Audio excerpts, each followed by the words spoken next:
এই কনকনে শীতে হাঁসের মাংস আর চিতই পিঠা কার না পছন্দ?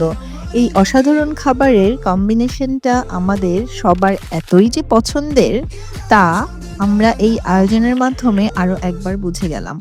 তাই আয়োজন করে ফেললাম অসাধারণ এই কম্বিনেশনের খাবারটা।